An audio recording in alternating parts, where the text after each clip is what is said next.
Hello, Horace Henshaw here from the Pacifica Historical Society and the host of the show Footprints of Pacifica. We get together every week here to explore the lure and lore of lovely Pacifica, its character and its characters. Today we have with us in studio one of those characters, Jerry Crow. Jerry has been a key member in our community for many years. A person who has really been working on a lot of causes and a lot of times behind the scene that you may not see.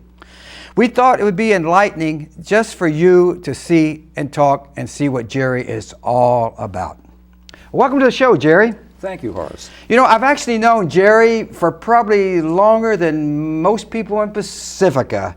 We had the opportunity to work together years ago when I worked for the Postal Service, and Jerry, you also worked for the Postal Service. That's right, from 1980 until I retired in 1997.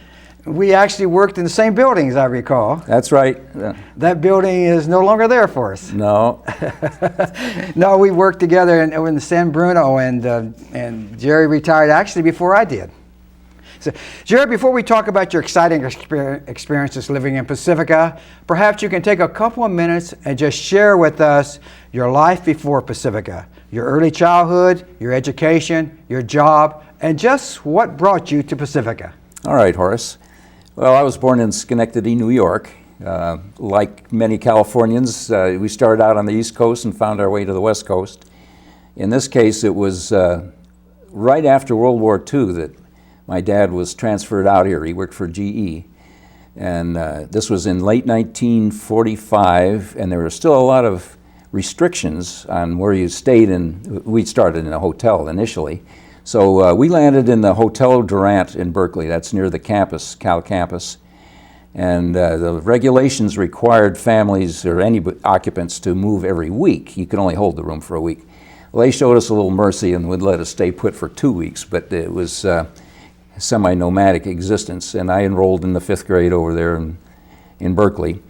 Then we got tossed out of there when it was time for the big game because they had so many alums that they had promised rooms to. So my folks moved over to a temporary place near Lake Merritt in Oakland, and I rode the trolley car back and forth so I could stay in the same school and finish up the 5th grade. But eventually that year, a little later that year, we got a house in Oakland, and that's where I grew up.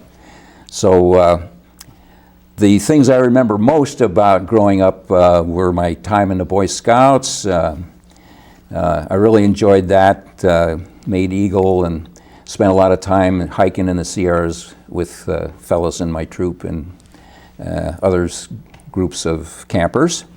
Then I also got involved in a bagpipe band in high school. There I am with my drum, and our highlights of the year were playing for the Chico State Fair up in the middle of summer, blazing hot, but it was kind of a kick. Then we would also play at the East-West game. It was then played in Kezar Stadium, and they would invite bands from all over California so that at halftime the field would be completely covered with bands, and they'd play a couple of numbers together. So that was a lot of fun. I really remember that fondly. You know, we have a lot of bands here in Pacifica. Terranova Band has a great band, and elementary school has a great band too. Have you been down? No, I kind of got away from music. Oh, I see them in the annual Fog Fest parade. Yeah, I realize how good they are. Yeah. Take us to your military days. Well, that started, I got a scholarship at Stanford in NROTC, which enabled me to see something of the area of around the Atlantic Ocean, because our summer cruises we'd go over to Scandinavia and England and Guantanamo Bay. Got very familiar. That's another hot spot, Guantanamo Bay. I mean, hot temperature-wise. They would go down there for gunnery practice, and it was hotter than Chico even. But in due time, I graduated. There I am as an ensign. I got assigned to an attack transport, one of those vessels that no longer exists, but in those days they carried landing craft. And we spent about half the time out in the Far East. Very interesting, got to see a lot of the world that way. How about your job? Did you work elsewhere other than the Postal Service? Lots of places. When I got out of I was in the Navy for 3 years in active duty and then went into the reserve. But I got a job at the U.S. Steel plant up in Pittsburgh here, near Antioch. And I was an industrial engineer, so I was doing incentive plans and time studies and method studies, that kind of thing. And they specialized in a standard cost system, a way of keeping track, predicting what it should cost you to make something and then comparing what it really did. So that served me later on, as I'll tell you. But I worked there for 5 years, and I got interested in computers, and the local management there thought computers were a passing fad and really not that useful. So little did he know. I got a job with GE in Schenectady, as it would happen. And what we did there is try to design industrial computer systems to help to coordinate the activities on the workroom floor with the standard financial systems that were what computers were normally used for in those days. So that lasted for about 3 years, and then GE decided to get out of the computer business. And I think the major part of their decision was that IBM was a terrific customer. They sold a lot of stuff to them, and they didn't really want to be butting heads with them. Yeah. So I went to work for a management consulting firm, and I went down to Brazil as a standard cost expert in the steel industry and worked there for about a year. And then we got done with that job, and my next assignment was in Venezuela, a similar assignment. And then the next year after that, it was Panama. But this time we were developing a maintenance manual. They were in the process of transferring control of the Panama Canal to the Panamanians. And there was some thought that, gee, maybe they won't keep it up well and it'll rust shut. So the idea was to provide a really detailed maintenance manual. To hope that didn't happen. I saw it a few years ago. It looked good. So whether or not they read our book, I don't know. But about the time we finished that job, we went into a period of time kind of like the present, a big drop in the early 70s in economic activity. So I was scrambling, couldn't find regular work for quite a while. Eventually came across some people who were almost finished building a sailing ship. This outfit was called Monroe Boats, and they built the vessel you see there over in Alameda.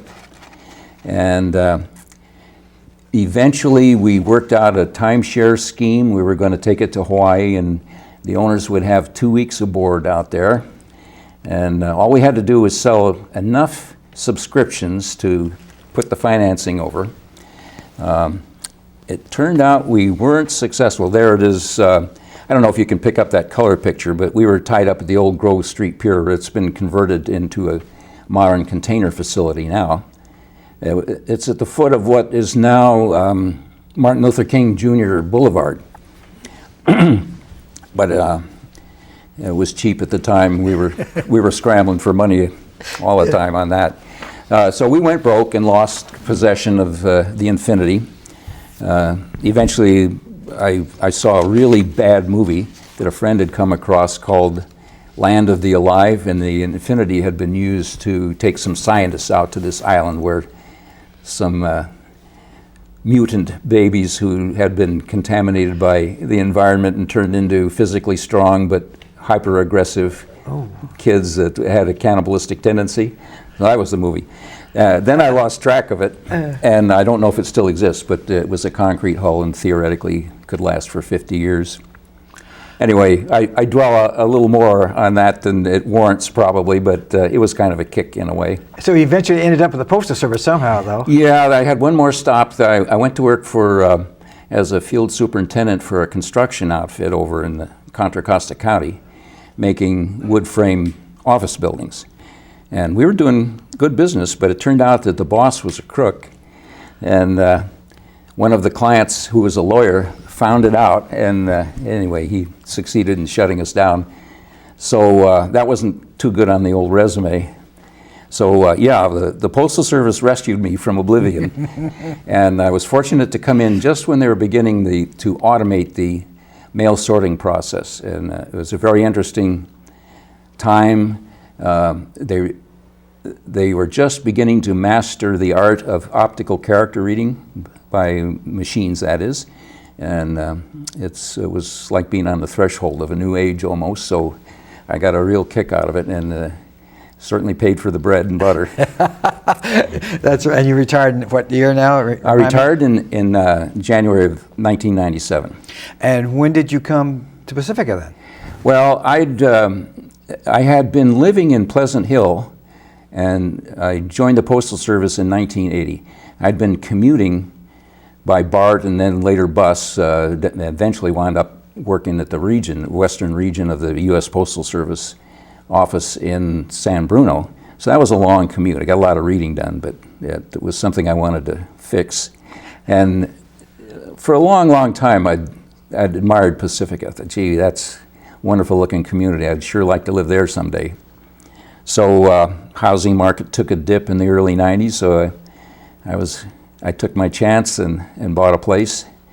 So I live in the northern end of Lindomar. I can see the ocean from my back door, and it's just great. Never regretted it. Before we talk about the organization that you belong in Pacifica, tell me about these pictures here. Oh, well, that's, let's see. First I'll tell you about my family. This is, we're out in Hawaii at a luau. Got all the children and grandchildren together for that event one year. That was kind of a kick. So I've got 3 children, 2 boys and a girl.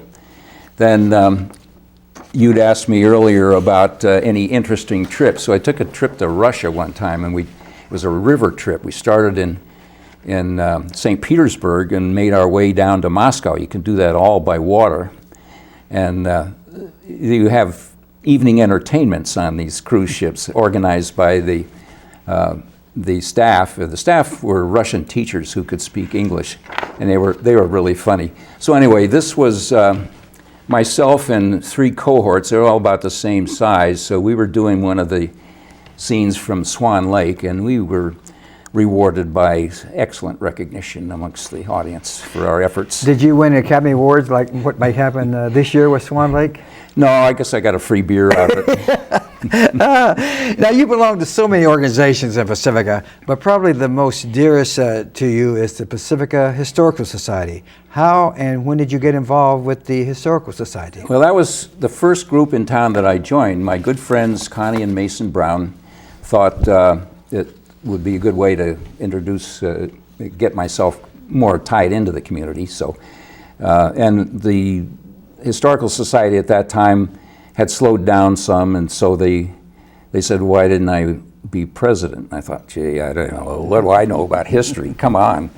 So anyway, Bill Drake had a little chat with me, and we decided maybe it wouldn't hurt. So I started out as president and served for about 7 years until Kathleen Manning came along, and she's doing a fantastic job. She's doing way more than I did, but we did get things rolling pretty good during that 7-year period. Well, what projects were you involved with at that time, and what projects are you still involved with? Well, we had, the main thing at that time was to try to improve accessibility of what we had available. We have a really remarkably sizable clipping file, and I can't say that we've done a lot to advance that yet, because you need space for people to get access to it. So the Little Brown Church became vacant when the police moved into their new facility. So our thought was, gee, that'd make a good spot to spread out a little, and also maybe set up a museum and event centers for meetings and some events of a relatively small size. About 75 people can fit in there comfortably. So after some negotiations with the city, they said, well, if you can figure out how to do it, go ahead, but don't expect any financial help. So we worked out a plan and started fundraising, and it's been, I guess about 6 years or more since we first started raising the money. And what's the status now? Well, it's coming along. It really is. In this picture here, that was taken in 2009, and the tower is just being finished. The tower was completely redone. There's a new roof on it that's, I don't know if you can pick that up on the camera.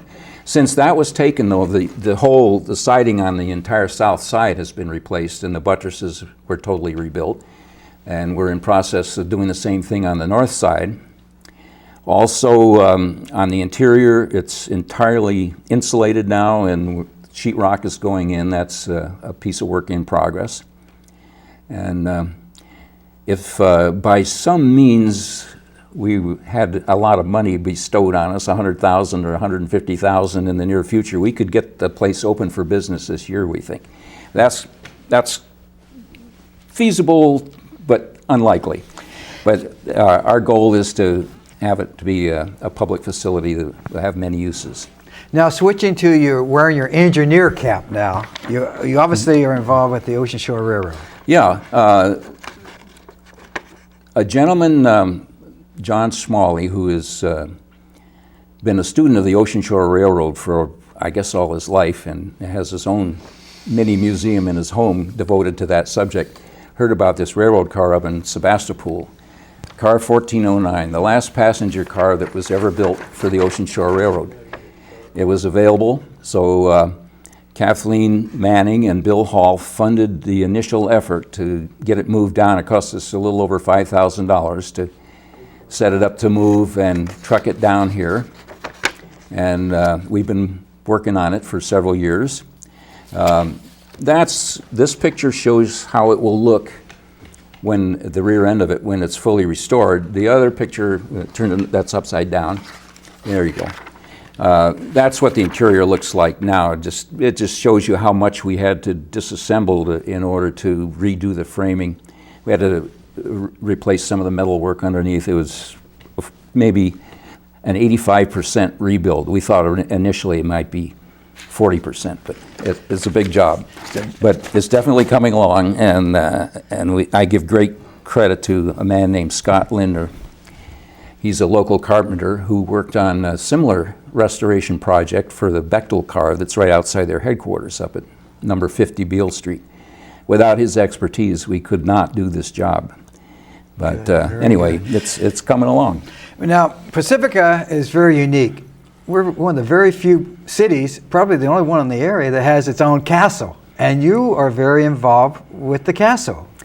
Yeah, this was another of Kathleen's ideas. We have these castle tours, and some of us dress up as characters that lived there before. There I am representing Henry Harrison McCloskey, the original castle owner.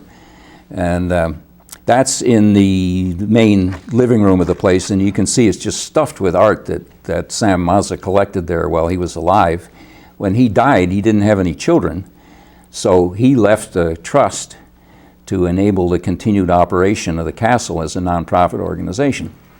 So the Pacifica Historical Society has kind of a partnership with the Sam Mazza Foundation, and we're doing these fundraiser castle tours. The next ones are coming August, and we've written a little booklet which I'll show you in a minute, and also we're working on a complete catalog of all the contents. There are easily 400 separate works of art, some valuable, some not so valuable. We're trying to define each and every one of them as we go along.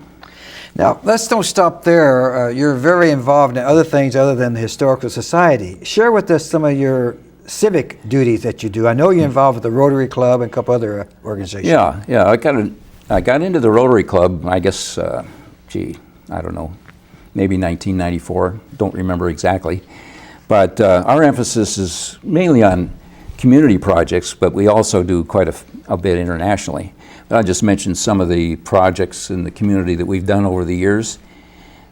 We've supported scholarships, just had open-ended contributions to the school district. We're currently providing dictionaries every year to every third grader in town. There are about 400 third graders per year. And we set them up with these very nice illustrated dictionaries to help with literacy, the general idea of literacy.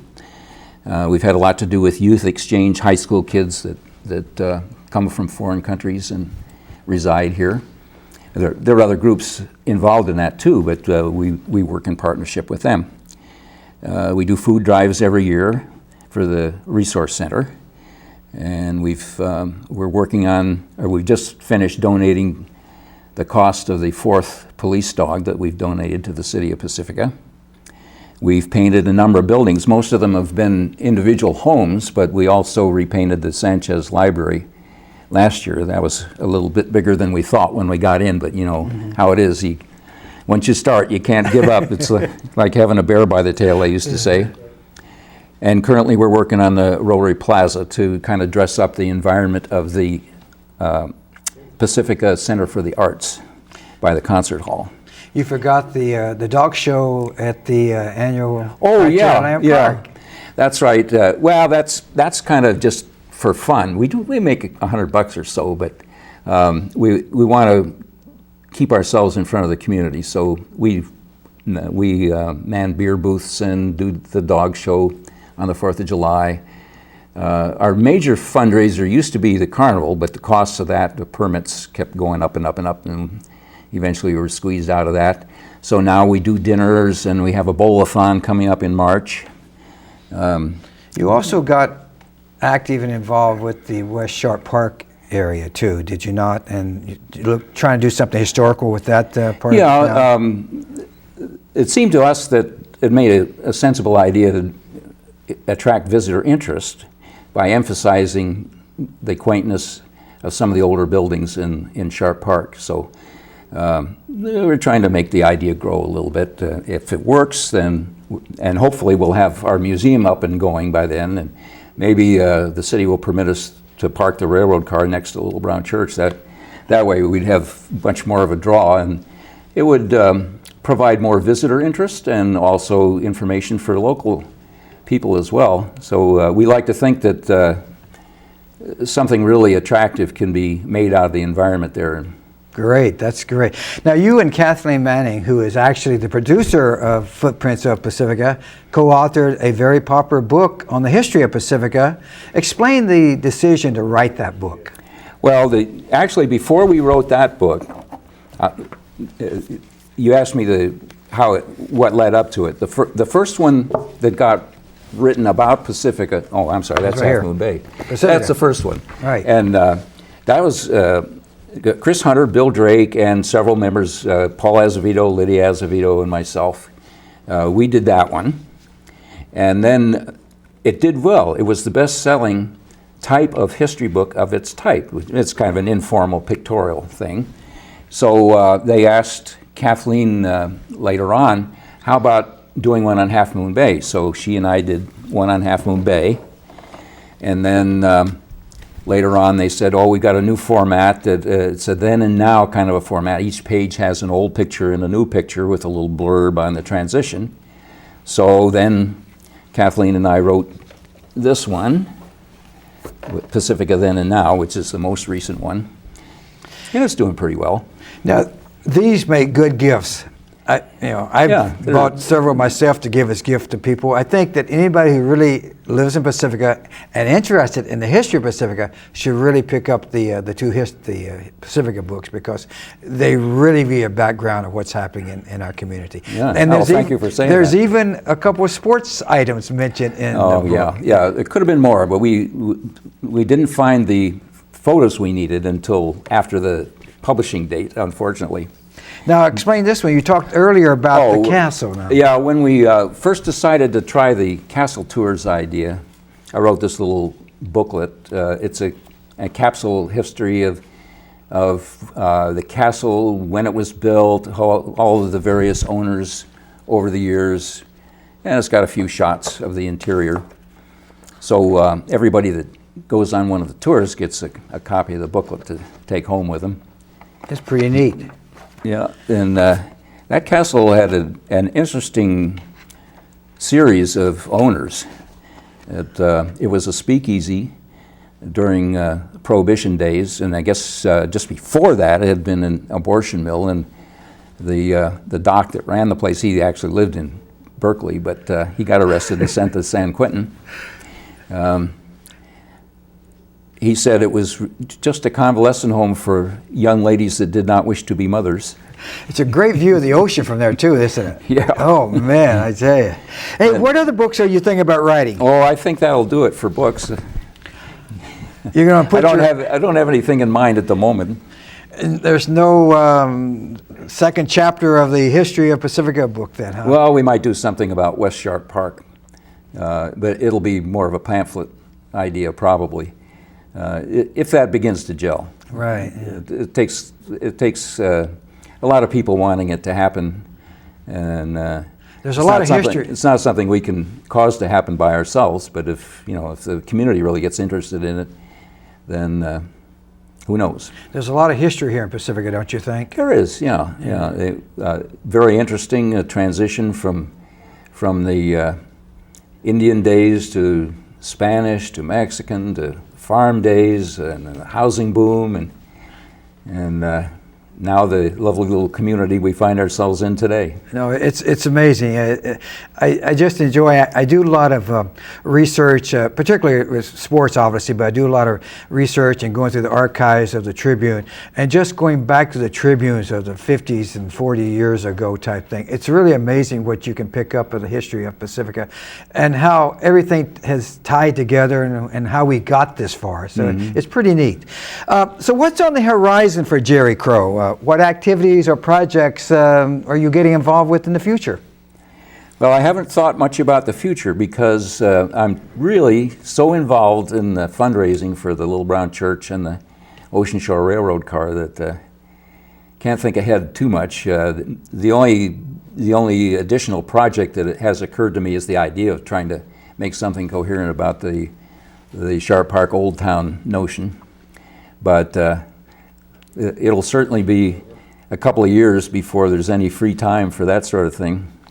Well, if somebody's interested in getting hold of you for the Little Brown Church or the Ocean Shore Railroad, how would they do that? We have a website, pacificahistory.org. They can dial the number that I think you have on your page. Yes, and in fact, I'll give it to you as we close up here, Jerry, because we're out of time, and that's about all that we have time for today. And so we really want to thank Jerry Crow for joining us today. I think that you've learned a lot about the history of Pacifica and the perspective of what Jerry brings to our community. And if you do want to learn more about Pacifica Historical Society and our many projects, our address is Box 752, Pacifica 94044, or visit us online at www.pacificahistory.org. And thank you for watching our show.